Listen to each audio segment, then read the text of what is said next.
Captain's log, May 5th, May 10th, 2022. I thought it would be funny or interesting to record some ramblings over the next few weeks or months. So we'll see how that goes, but I think it would be funny if, I don't know. I think the concept of someone recording audio of themselves thinking or talking is something that I don't think I've ever seen anyone actually do it, but you see it a lot in film and video. For example, Twin Peaks, or any detective movie, or let's say even like Star Trek or something like that, you know? So, what's the point here? The point is, it would be interesting to see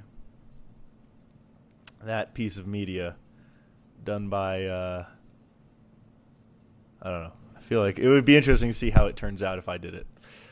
So, here we are. I don't know why you're listening to this, but we'll see where it goes. And maybe we can, my thought is that I'll document a story of where things are going with what I'm doing, and then maybe we can document something interesting along the way. So, strap in, enjoy yourself, and please give me money. The most curious thing about a society, I messed that up. The most curious thing about society is that we live in it. The strangest thing about society is that we live in one.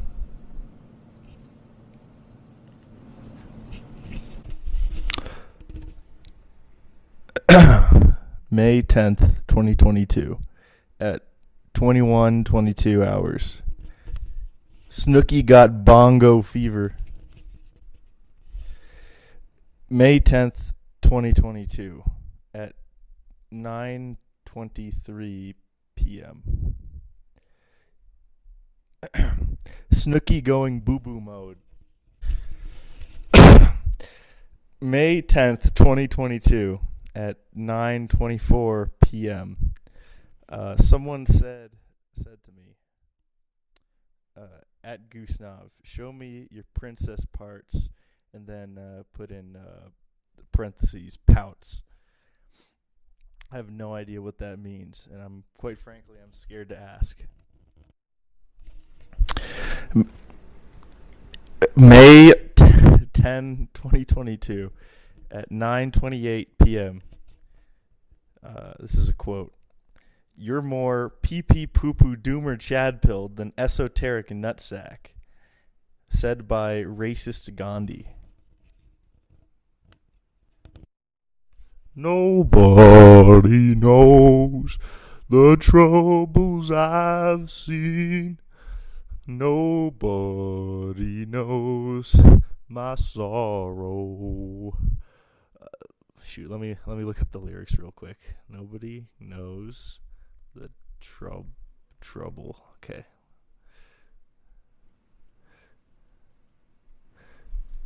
Okay. I'm not singing that. You've had enough. Nobody knows the troubles I've seen. Nobody knows my sorrow.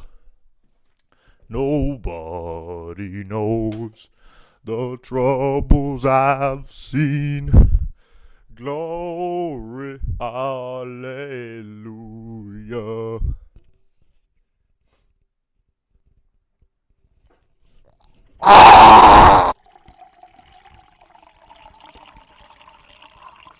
My back hurts.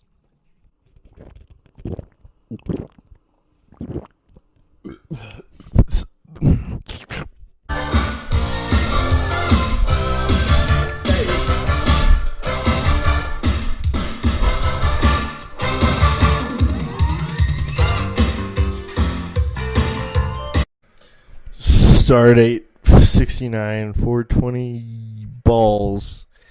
On the planet Bubulon, and there's toothbrushes. I think I've drinked too much of the what's it called? Hennessy. I'm a rapper. Time to rap. Rip deep de doop deep de hoop de doop and zoop de doop. The point of this recording is in case I get accused of committing a serious crime, I can pull these up and say, "Hey, bro," to the judge. Say, "Hey, bro, like look at this, yo. This guy is mentally unsound. He should get the insanity plea rather than the death penalty." You know what I'm saying? You know, I'm thinking 12 steps ahead right here. I'm thinking 12 steps ahead, and you guys should too. Also, don't drink too much. I've made a mistake. It's time to brush teeth. This is stupid. You know what? You guys shouldn't have to listen to me brushing my teeth. This is a little too much. It's a little too much. You guys deserve better content. There will be better content coming up in the next 5 seconds or so, I think. Stay tuned. Be patient. Unless you guys want to hear me brush my teeth, in which case comment or something. All right. Peace. Here's good, better content coming up. Give Fortnite balls.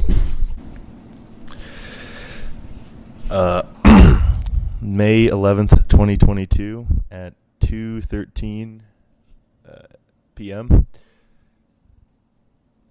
So I guess I'm getting ready to embark on a journey back to Los Angeles. Yeah, we'll see. We'll see how that goes. I don't know. I haven't really made a dent in packing up my apartment.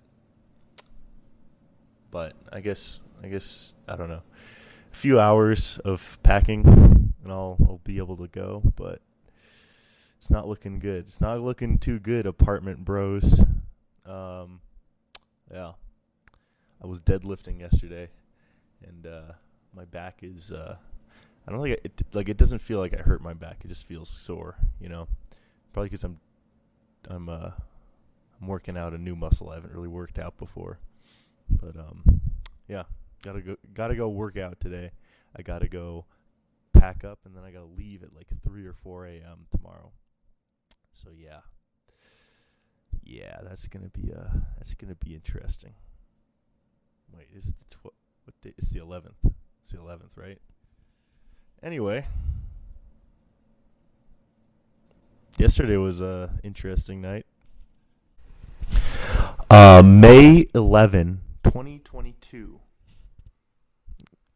These are some interesting food combinations that I came up with, and I recorded on my phone. And I'll be recording my phone through this external microphone that I have. So here we go. Sautéed turnips, slow roasted in the oven at 450 degrees for 1 hour, then blanched in a boiling pot of salted water, and ribeye steak injected with butter and boiled in spaghetti sauce for 30 minutes, and then ground up in a food processor and served in a margarita cup. Mixed cheese fondue with spinach mixed into it, put into blood sausage, injected into blood sausage that is frozen and put onto popsicle sticks. Chocolate dipped baby back ribs smothered in a mixture of barbecue sauce and mayonnaise that is then broiled in an oven for 10 minutes to achieve a nice golden brown texture, color. Baby food mixed into Pop's breakfast cereal and freeze dried until the puss from a deer that got hit by a truck mixed with vanilla extract, sweetened condensed milk inside of a pot and baked at 425 degrees for about 20 minutes. Sweet tea from a gas station with cleaner inside it. Spinach that was boiled in yerba mate and then drained and is used to garnish fried calamari that was encrusted in crushed Fruit Loops and a soy sauce dressing. Ice cream soup left out in the sun for 6 hours to the point where half of it evaporates. That is then put into a freezer, into an ice cube tray that forms a a block of ice. That is then put into a Manhattan drink as the ice cube inside of it.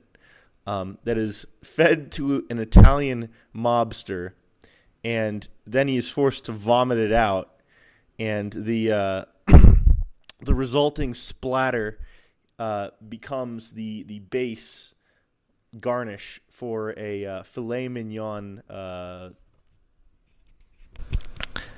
I think the novelty and humor of this running joke has run out, at least for now.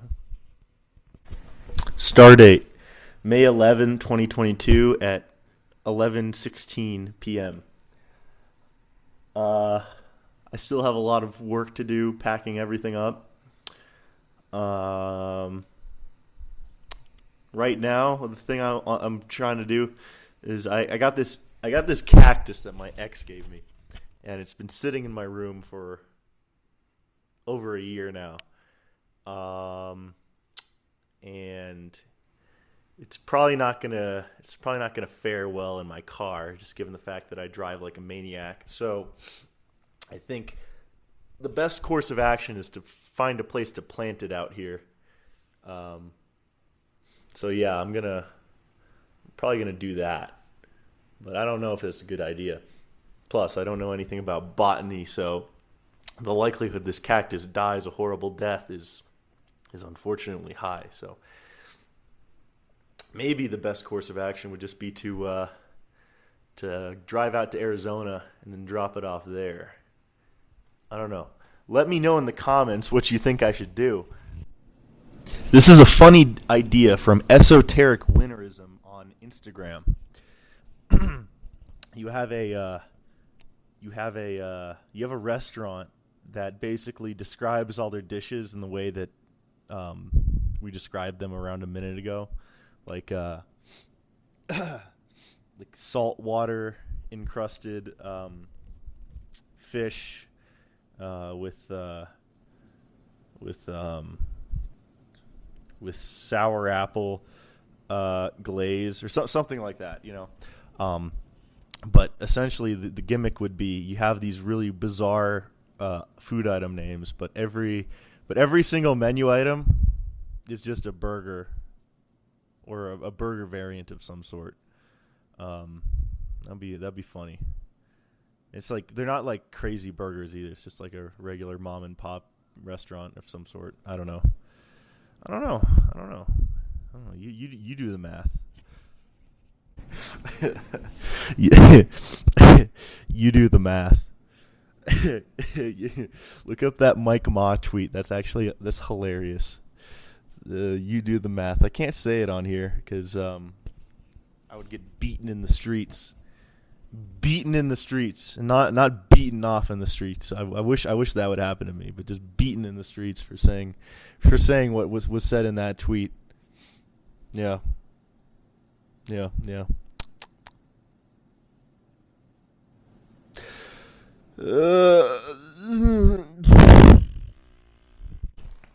Here's a joke for my potential comedy bit in the future.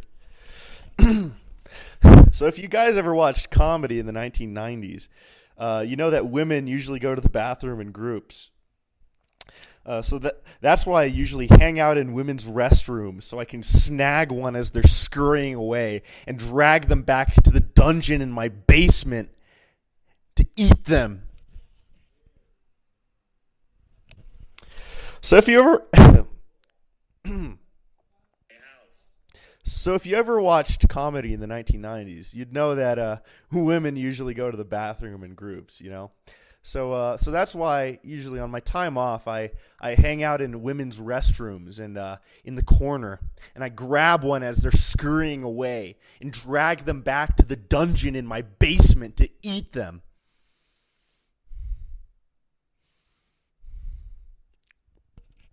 Yeah. Anyway. I don't like the look of the women in this audience at me. I miss my voice. I miss my cute little voice. Now I sound like a goblin. This is what a goblin sounds like. What am I doing with my life? The Yassification of Goosenov, Part 1. Hogarth Bimbleton Coochie Smith the Fourth.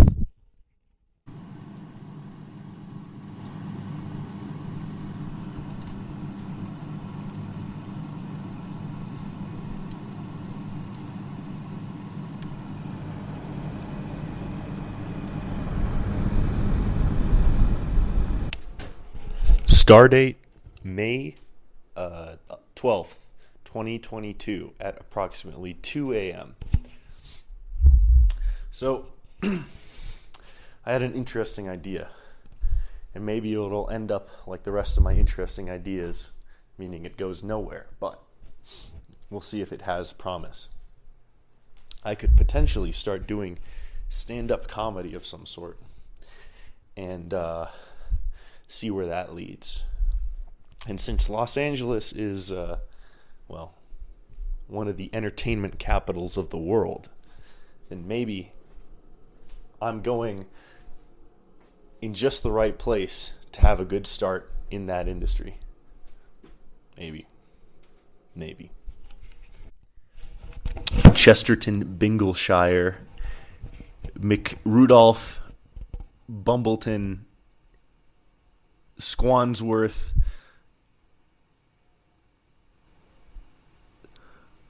Hobleton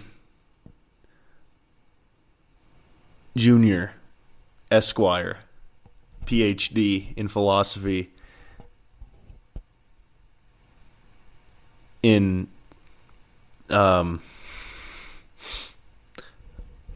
organizational psychology. This is about the time in this podcast where I'd like to have a word for our sponsor. And our sponsor for this video or podcast or however you're looking at it is Elms Turpentine. Elms Turpentine.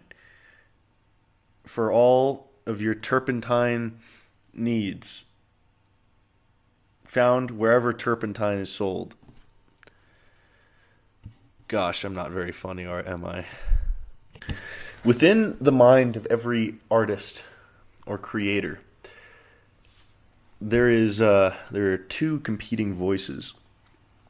On the one hand, there's the voice that says what you're doing is of terrible quality and sucks. And the other voice says, you know what you're doing is worth it. Now, the likelihood is that both voices are correct. As long as you don't go to art school, I think. I don't know.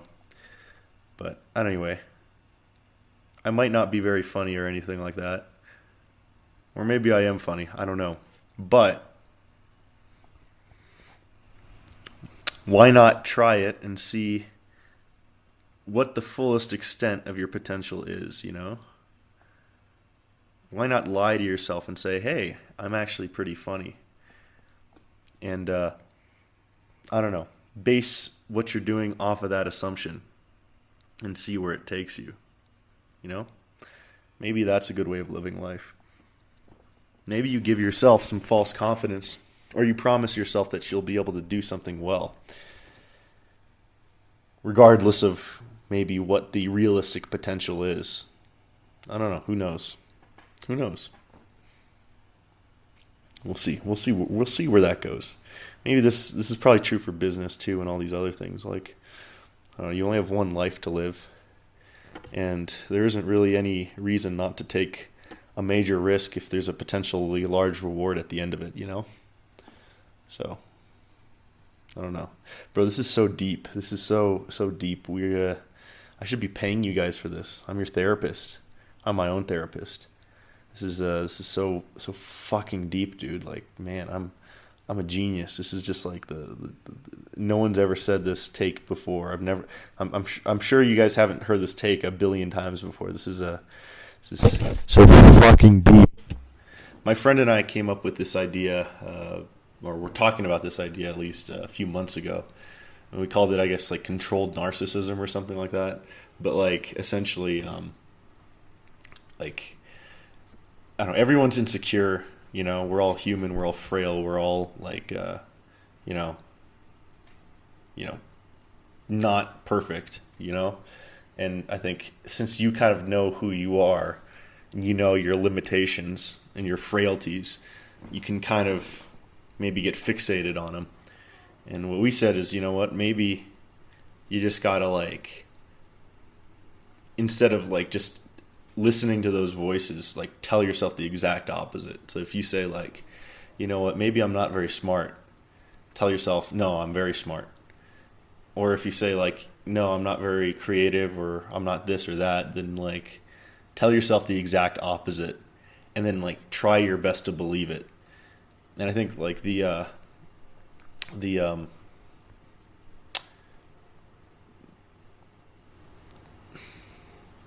contention with that, or I don't know, contention or what people would push back against that would probably be, hey, well, that's just, you're not being humble. You're not, you're probably like ignoring your mistakes and stuff like that. And it's like, you still got to like kind of pay attention to your faults and like see how you can improve. But like, if you tell yourself that you're like good at stuff, then you'll probably try doing more things. You'll probably put yourself out there more, and you'll probably have the confidence to do this. I don't know what the psychological phenomenon is, but there's a phenomenon where if you believe that you are a certain way, if you believe you're athletically good or something like that, then it's a positive like reinforcement feedback loop where you actually start being better at something. So that could potentially be a tool in each of our tool chests, you know, controlled narcissism. And that's probably a very harsh way of saying it, but like, just, I don't know, allowing yourself to I don't know, kind of hype yourself up, you know, and believe that you're like pretty good at something, even though maybe you're not at that moment, you know. Who knows? I mean, I guess like one example of that in my own life is when I was in middle school, I used to do videos. Well, actually, I didn't do videos before, but there was this class project where they said, make a video on this book or something like that. And me and my friends, we were very creative people, you know, and hold on, we were very creative people, and I told myself, hey, you know what? We can probably make a video better than anyone in this class can. We can probably do a video better than anyone in this class. And I didn't really have many videos in my repertoire. I didn't really have that much to kind of empirically base it off of. But I had the confidence of you know what? I can probably make a pretty dang good video. And I can definitely do it better than everyone else in my class. And I just put my mind to it, and we told each other, you know what, we're going to make a very good video.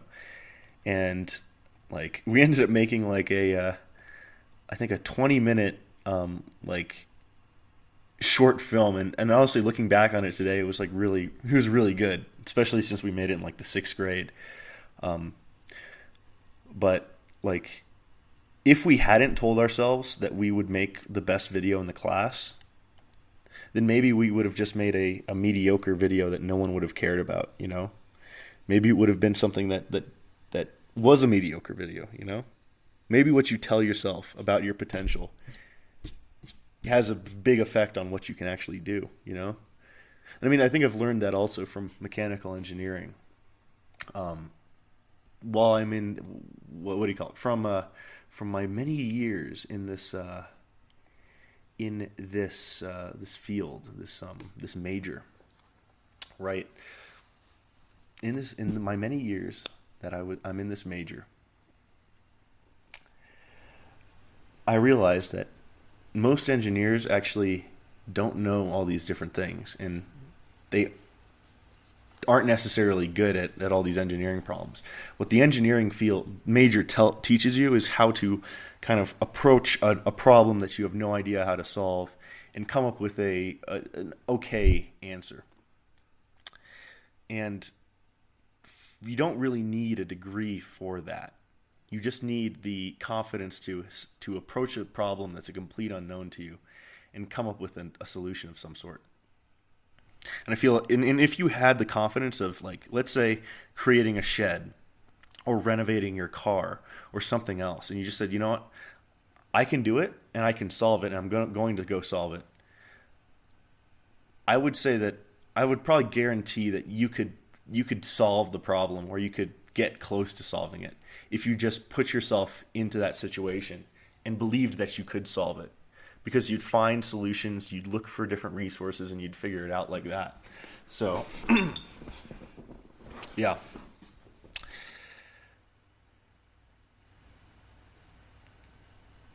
Allow yourself to be confident. I think that's my point. Allow yourself to be confident. And that's that's it.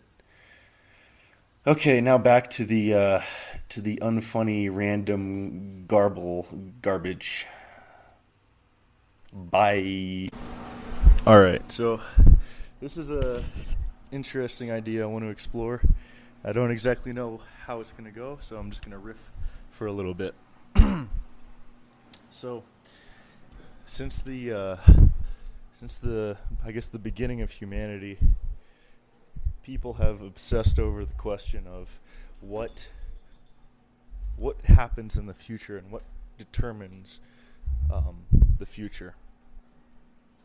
And I think right now in the 21st century we have, I guess, a few core ideas about, I guess, answers to that question. I think maybe 3 or 4 have won out. So the first idea, I guess, is let's look at the Greeks and Romans with their mythology. So, what determined the future of your life, right? What determined your fate?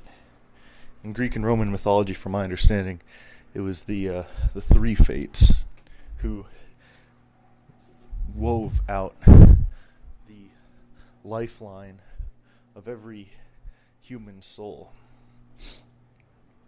And I guess let's explore that. What does that mean? That means three competing conscious entities decided what the future would be, right? But I guess conscious entities like that, well, I would potentially say either, well, there's a pattern to how each of these entities behaves, right? Or it's completely random. But the point is that it's knowable, right? And I think that idea is either deterministic or random or quantum. Well, we'll get into that later, but it's either random or deterministic, depending on how you looked at it, right? And I'd say that throughout the course of human history, what people have fallen back on is this random or deterministic kind of way of looking at things. But I think there's another option. With Christianity, what things, what entities, what beings can kind of break the or collapse the wave function of reality and cause things to occur, or things to kind of get set in place and happen. In Christianity, from my understanding of it, there are two entities that can cause the future or make the future happen or decide the future. And that's one, God. God is the controller of probability and the determiner of the way things go. I mean, this is like, Christianity is a very narrative-based religion. It's the idea is that kind of this is all a story, you know. Reality is a story of sorts, and the author of it is God. But then the second part, the second controller of destiny, of reality, of probability, is the human will within Christianity. And the human will in this example, or in I guess in this hermeneutic, or however you would say it, this set of beliefs, it can make decisions. You know, it can choose the righteous way. It could choose the path of the self. You know, whatever your desires are, or it can choose the path of evil. You know, and I mean, and every human has these choices. So that's, I think, what Christianity brings to the table. There's a conscious force, a conscious entity outside of the, I guess, the finite constraints of what we experience as humans. So the kind of the infinite conscious energy behind the universe that decides kind of the fate and the direction of how the universe operates, and weaves a story of sorts, as I guess the force behind the universe, deciding kind of what happens and where everything will go. You know, the creator of the universe. That's one, and then the other one is our human decision making. And then the interesting part about Christianity is that humans are said to be, you know, from my understanding, Christians believe that at the end of time, when after Judgment Day, humans will be the judges of angels. And what does that mean? That means that there is an importance, a prime importance to the decision-making capabilities of humanity. And a lot of, I guess, quantum physicists or just modern people will say that consciousness is simply like a person sitting in the driver's seat of your mind, right? And it has no effect on what you're going to do. And maybe that's true in most cases, but I would say that even if consciousness has, let's say, 1% of an effect on your decision making, then it's a pretty strong case for the Christian kind of worldview of it, where we're both, I guess, the micro consciousness of humanity collapses the wave function of reality, as well as the macro consciousness of God. And now let's look back on the kind of the Greek understanding of fate, where it's both random and deterministic. You know kind of how these three fates will act, but you also know, but they're also kind of random. Like kind of how life is, where it seems. And you take that into the modern world, right? Post Newton, I guess the popular understanding was that reality was deterministic. And if you knew all of the initial conditions and laws of reality, you could predict everything that will happen. That's determinism. Now with quantum physics, my understanding is that there's a level of indeterminism within the quantum realm. You can either know the velocity or the position of something. You can't know both. There's a lot of random elements of probability that exist within quantum physics, and many physicists have explained it away with, let's say, multiverse theory, where no, there isn't just one random collapse of a wave function. All of the wave functions are real and there, but they just exist in different universes. And I think there's a few others that try to explain away the randomness of it, and maybe they can't. Who knows? But from my understanding, there's a good likelihood of quantum physics having a random element to it. So what's the point? The question of what shapes reality, right? What shapes the future? What shapes how events happen is probably fourfold. Science tells us, or at least gives us an indication, that there's a random element of reality. Maybe not, who knows? And there's a deterministic element of reality. And I would say that Christianity, which is a system that has, I would say, arguably led us into the modern world that we have, and has made some very good insights about the way reality operates. And you could disagree with that, but let's just assume that's true. If that tells us that there's a macro narrative consciousness and a micro narrative consciousness that can also shape how reality operates, I think that gives a very interesting kind of portrait of what shapes the future, right?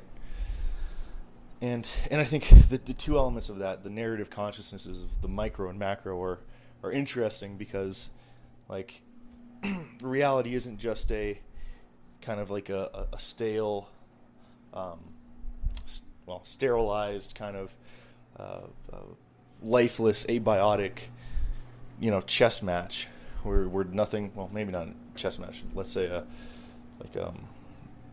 Rube Goldberg machine. It has like a more, human and colorful element to it. It's not just an equation. And I'd say that you look at how reality operates. You look at the fact that there are emergent orders that exist. There are, evolution converges to some different designs.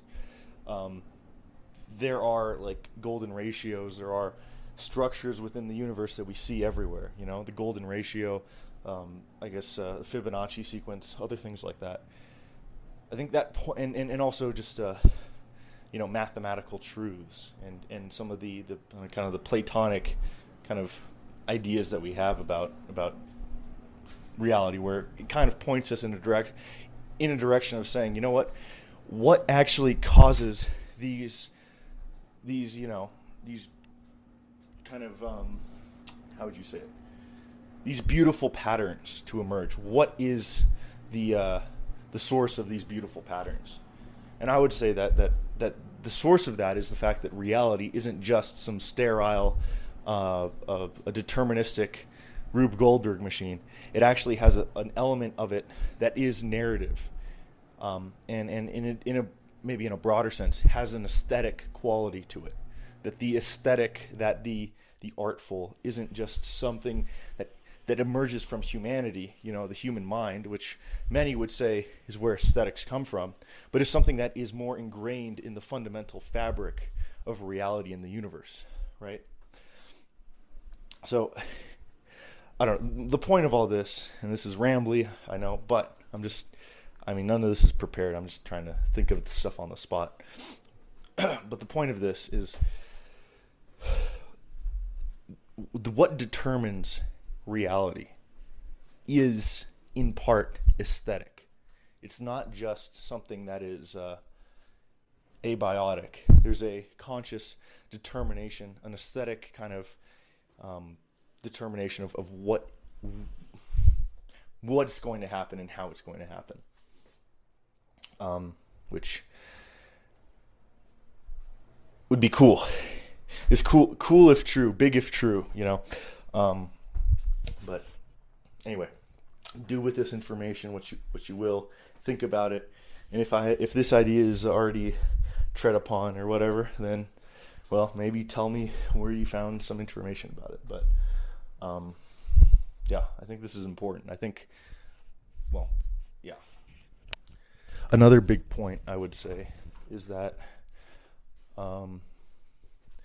many people wonder what is the purpose of God, or what is God, Like, why do people insist on praying to God? Why do people insist on what's the purpose of prayer, right? And my understanding is that God is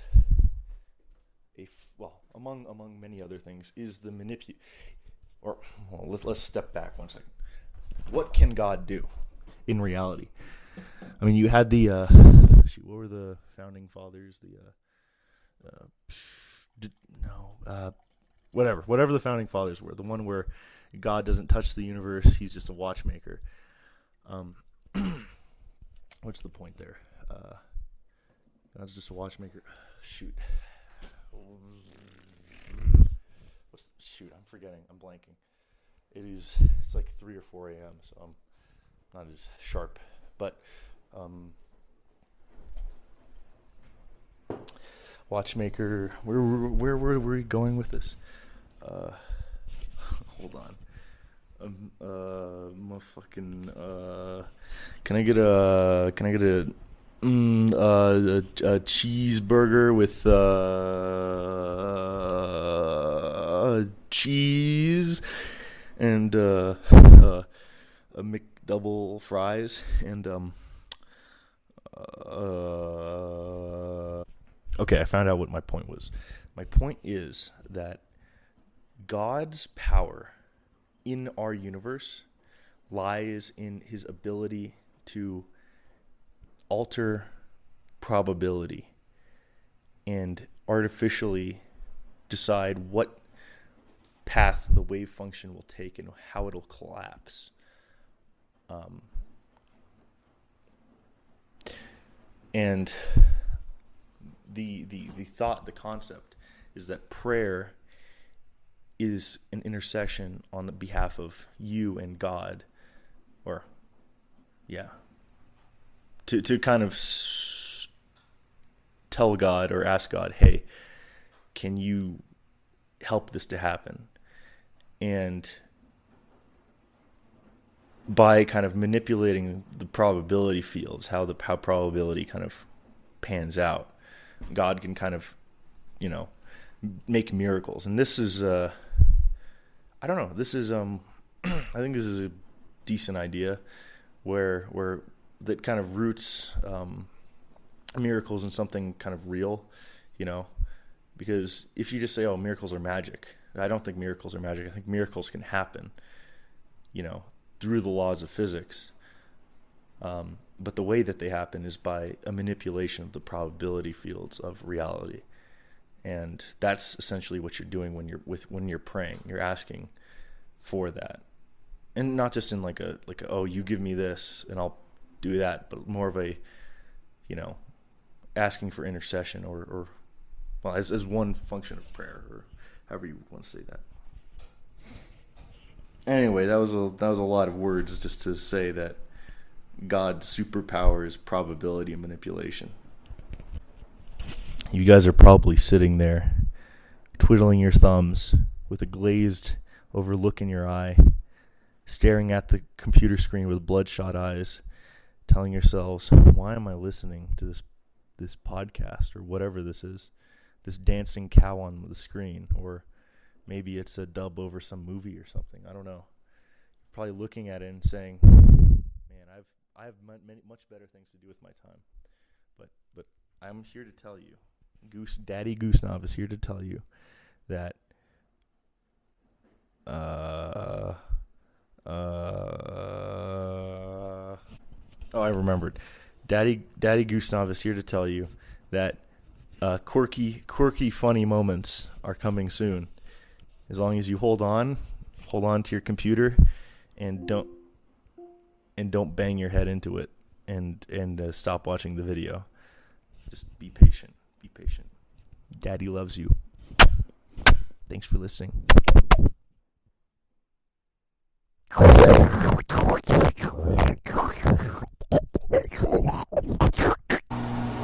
Stardate May 12, 2022 at 3:46 a.m. I'm currently watching 12 monkeys in a towel, wearing nothing else but a towel, naked in my living room, with a ton of trash strewn about me, waiting for my only clothes to wash in the dryer. This is going to be my last 24 hours in Colorado, most likely, for a very long time.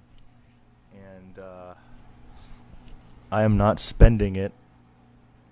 I could potentially be spending it better. But what are you going to do? What are you going to do? What are you going to do? By the way, please ramp up my confidence a little bit. If you listened through this and if you liked what you're hearing, please let me know, because us creators are humans too, and I don't know, if no one kind of has feedback for something you're doing, or if the only thing that you're hearing is the vocal angry minority, then well, you're probably not going to do what you're doing again. But anyway, yeah. Just as a reminder, this little bit here, this little thing you're listening to, it's I don't know, it's based off of the kind of the Twin Peaks Cooper or Coop, however you would say it, his little thing with the microphone that he does, where he was recording notes on the murder investigation he was doing with a what would you call it, audio recorder for his secretary, Diane, I think, or something like that. This is one of the inspirations. I forgot what the other inspiration is, just Star Trek and other movies where they just say captain's log and then just start speaking. I just think that's funny. It would be funny to do in real life, and then have someone listen. But the point of this podcast, or whatever it is a captain's log of sorts for someone who's gone off the deep end, or maybe, to put it a little lighter, someone who's just quirky in a yassified kind of way, I'm probably gonna hate myself for using this terminology 5 years from now. But well, what are you gonna do, man? Sometimes I think to myself that maybe I should have started a career in rap. Maybe I should have become the next Eminem. You know, maybe I should have. Yeah. Yeah, maybe I should have gotten a grill and some golden teeth, and then maybe I should have worn a ski mask, and gotten illegal firearms and waved them around at a camera, while shouting obscenities, and saying that my dick is bigger than other people's, and criticizing the viewer for some reason. I think that's you know what? I think I probably could have done a lot more good for the world if that's what I decided to do. Who knows? For the record, Bones and Ramirez and probably some other people are good rappers, and you should check them out. You know, I'm more quirked up in more of a yassified grunge-core kind of way, you know? I'm more of the soft boy, non-incel core, weird core grocery store archetype, you know? I mean, I'm wearing the cuff jeans and the chains all the time, and you know, I got the rings on my fingers, and they're dangling the chains around with the white Converse, and the e-girls online with the TikTok, and 250,000 followers with the viral TikTok For You page, Instagram Reels with the filters, and the trending audio on the For You page, with the e-girl collabs on the social media, with the influencer marketing manager campaign, and the this is a reminder to anyone who has forgotten, but Snooki is indeed going boo-boo mode. Right now, my strategy is to pump out as much content as possible on social media to ensure that, I guess, in at least some way, I have a digital footprint that's big enough that I will be remembered for at least a few decades or a few hundred years after I'm dead, or maybe within a few hundred or thousand years, some alt e-girl or alt what would you call them? Some underground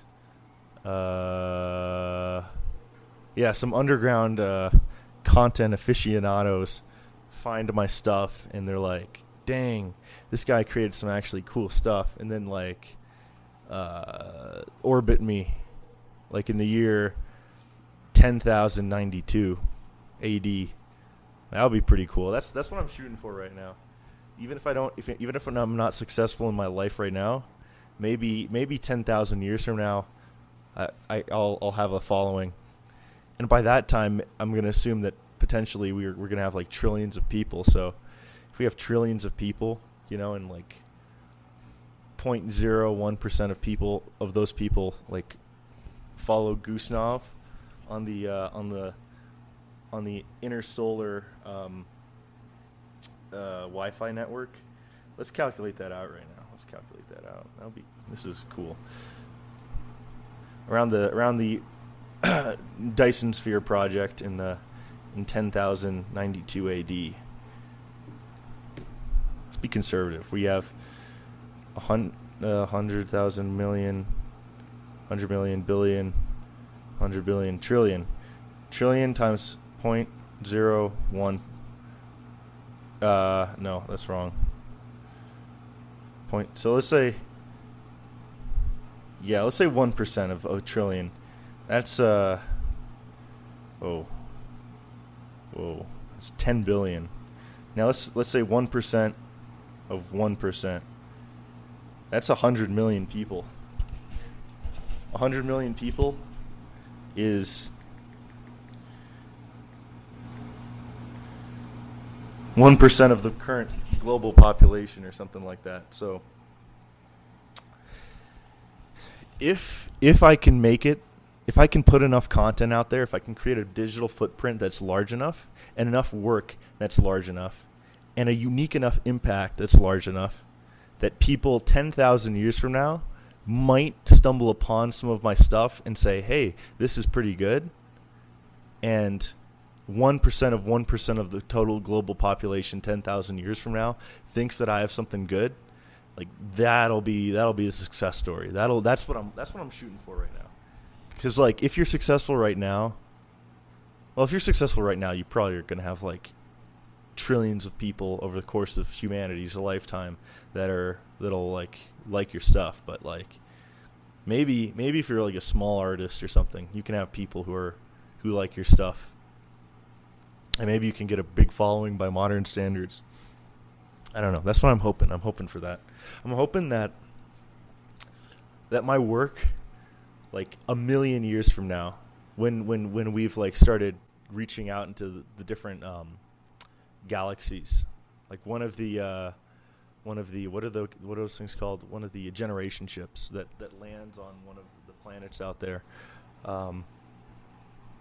I hope that some of the colonies that maybe on one star in the entire galaxy a million years from now has a planet or cluster of O'Neill cylinders that have like a Gusnavic culture or culture based off of some Gusnav stuff. That would be cool. Maybe that's a vain way of looking at it. Maybe I shouldn't be looking at it like that. You know? But it would be cool. It would be very cool, honestly. That'd be a vibe. That'd be something cool. I don't know. Who knows? Or maybe just no one cares. Maybe there'll just be so much content that every single person who's creative just gets buried, and like even the great artists of our time right now, no one will care about them. Maybe that's what will happen. But at the very least, the effect that we have right now will shape the direction of what the future is going to look like. Because if you change something small right now, the rippling consequences will affect reality for forever as we go along, you know?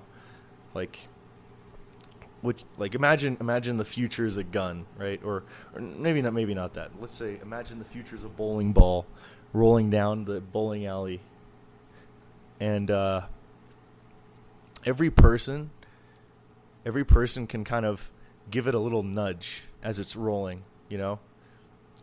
And some people can give a bigger nudge than others, but you give a little bit of a nudge, and the bowling ball can go a little left or a little right, or maybe slow down or speed up or whatever.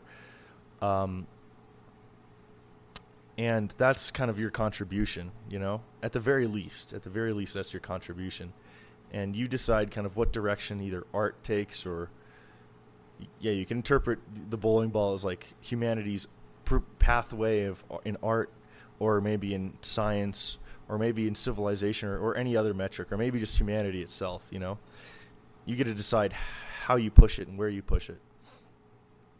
And maybe that's the only meaningful contribution you will ever have for humanity, you know?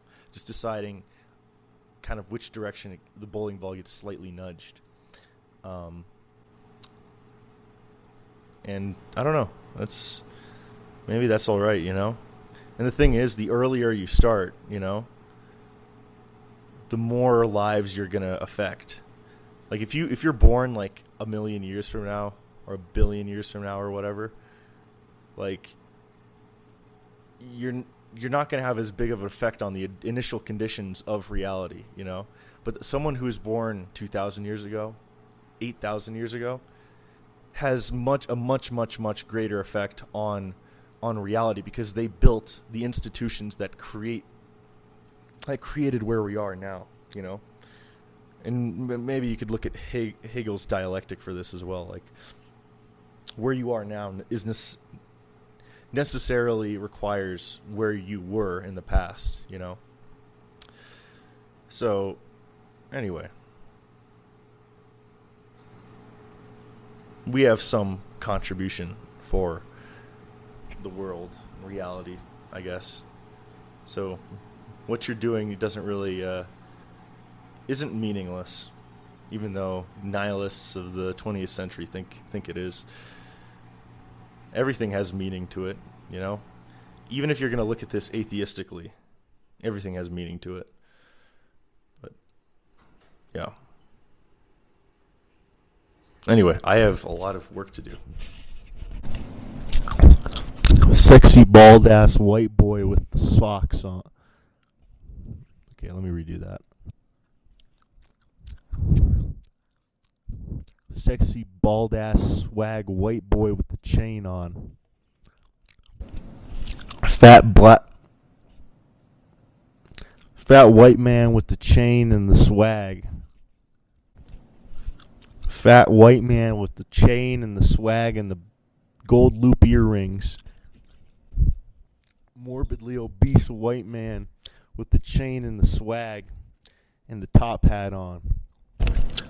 Morbidly obese white man with the chain, the socks, the swag, the Santa hat on, big beard, 3 nipples. Stardate, May 12th, 2022 at 5:40 a.m. What if when you got a boner it made the sound that a tape measure makes when it's raveled back up, like think about it. Hey Diane, it's May 12th, 2022 at 5:55 a.m. So I've pulled an all-nighter for the most part. I spent the last several hours packing things, and essentially my plan right now as it stands is I'm going to spend probably the rest of the day packing and not go to sleep. And since I've been staying up to like 4 or 5 consistently for the last few days, I'm going to not sleep, and I'll get to the point where I'm so tired that I'll go to bed at a reasonable time, which is 8 o'clock, and then I'll wake up at like 3 in the morning, and then I'll start driving.